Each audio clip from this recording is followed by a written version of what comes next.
సర్కార్ మీద మొదటికెంచి fire is the fire అన్నట్టే ఉంటున్నారు కారు పాటోళ్ళు. ఈ ముచ్చట ఆ ముచ్చట అని తేడా లేకుండా అన్ని ముచ్చట్ల మీద జంగు లేపుతున్నారు. లగచర్ల ముచ్చట్లనైతే కారు పాటోళ్ళు ఢిల్లీ దాకా పోయినరు. ఇక లగచర్లలా రైతుల భూములు గుంజుకోనికి చూసింది సర్కారు. ఇయ్యమన్నోళ్ళ మీద కేసులు పెడుతున్నారని ఇవాళ మైబాద్లా మహాధర్నా కార్యం పెట్టిర్రు. దానికి కేటీఆర్ అన్న కూడా పోయిండు. ఇక మరి ఆ కార్యం ఎట్లయింది, ఏమేం మాట్లాడిండ్రు, ఏం కథ పురాగర్చుకుని రాపోరే. ఒక జనం కాదు, ఒక ట్రాఫిక్ కాదు, మైబాద్ల కారు పాటోలు పెట్టిన మహాధర్నకు మస్తు మంది కారు పార్టీ లీడర్లు కార్యకర్తలు పోయినరు. వేల మందితోటి పెద్ద ర్యాలీలు తీసిండ్రు. ఇక రైతులతోటి పెట్టుకుంటే ఎట్లుంటది అని ప్రధాని మోడీ సారు పేరు తీసి మరి రేవంత్ అన్నకు వార్నింగ్ ఇచ్చిండు కేటీఆర్ అన్న. భారత ప్రధానమంత్రినే సంవత్సరం పాటు రైతులు ఆందోళన చేస్తే ఆ నల్ల చట్టాలు వెనుకకు తీసుకోక తప్పని పరిస్థితి. అది రైతుల పవర్, అది రైతుల పవర్ భారతదేశంలో. ఇలా రైతులతోనే పెట్టుకున్నాడు రేవంత్ రెడ్డి. లగచర్ల రైతుల కోసం రాష్ట్రం మొత్తం ధర్నా చేసినామని చెప్పిండు కేటీఆర్ అన్న. మానుకోటలో ధర్నా ఎందుకు అంటాడు?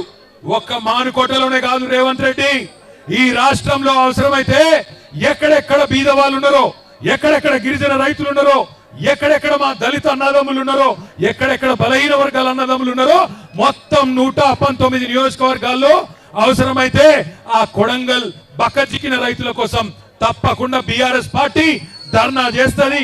కారు పార్టీ సర్కారు ఉన్నప్పుడు రైతుల పరిస్థితి ఎట్లుండే, చెయ్యి పార్టీ సర్కార్ వచ్చినాక ఎట్లున్నది అని ఒక్క మాటలో చెప్పుకొచ్చిండు కేటీఆర్ అన్న. కేసీఆర్ ఉన్నప్పుడు రైతు బంధు టైం కొడుతుండేనా? రైతు బీమా వస్తుండేనా? 24 గంటల కరెంట్ వస్తుండేనా? మరి రేవంత్ రెడ్డి వచ్చినాక వస్తున్నాయా? రైతు బంధు ఎగ్గొట్టిండా? రైతు బీమా బంధు పెట్టిండా? బోనస్ బోగస్ అయిందా?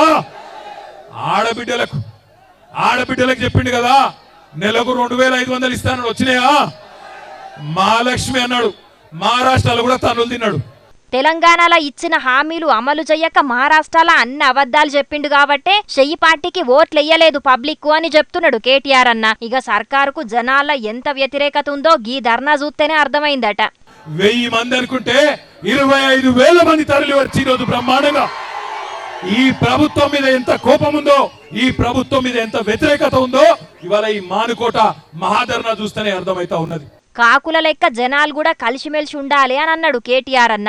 ఒక దగ్గర ఒకళ్ళకి అన్యాయం అయితే, ఎట్లయితే ఒక కాకికి దెబ్బ తగిలితే 100 కాకులు వచ్చి కావు కావుమని కాపాడుకుంటాయో అట్లాగే తెలంగాణలో ఏ గిరిజన బిడ్డకు అన్యాయమైనా, ఏ గిరిజన ఆడబిడ్డకు అన్యాయమైనా రాష్ట్రం అంతా కదలాలే. మా గిరిజన అన్నదమ్ములు కదం దొక్కాలని విజ్ఞప్తి చేస్తా ఉన్నా. లగచర్ల అయినట్టే రేపు ఇంకో కాడ కూడా అయితది కావచ్చు. గప్పుడు గిరిజనులందరూ కూడుండి పోరాటం చెయ్యాలంటున్నాడు కేటీఆర్ అన్న. ఇక బీఆర్ఎస్ అంటే భారత రాష్ట్ర సమితి కాదని కొత్త పేరు కూడా చెప్పిండు.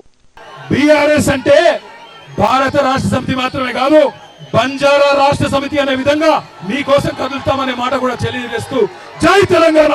అబ్బా, కేసీఆర్ సారే అంటే ఆయన జూట్లకేం చెల్లినట్టున్నాడు కదా కేటీఆర్ అన్న. బీఆర్ఎస్ అంటే బంజారా రాష్ట్ర సమితి అనేటట్టు దండుగడతాడట. ఇక మరి ఇంకా ముంగట తెలంగాణ పబ్లిక్ కోసం పెద్ద పెద్ద ధర్నాలే చేసేటట్టున్నది కారు పార్టీ అని అనబట్టిండ్రు కేటీఆర్ అన్న మాటలిన్న పబ్లిక్. కేసీఆర్ గారి నాయకత్వం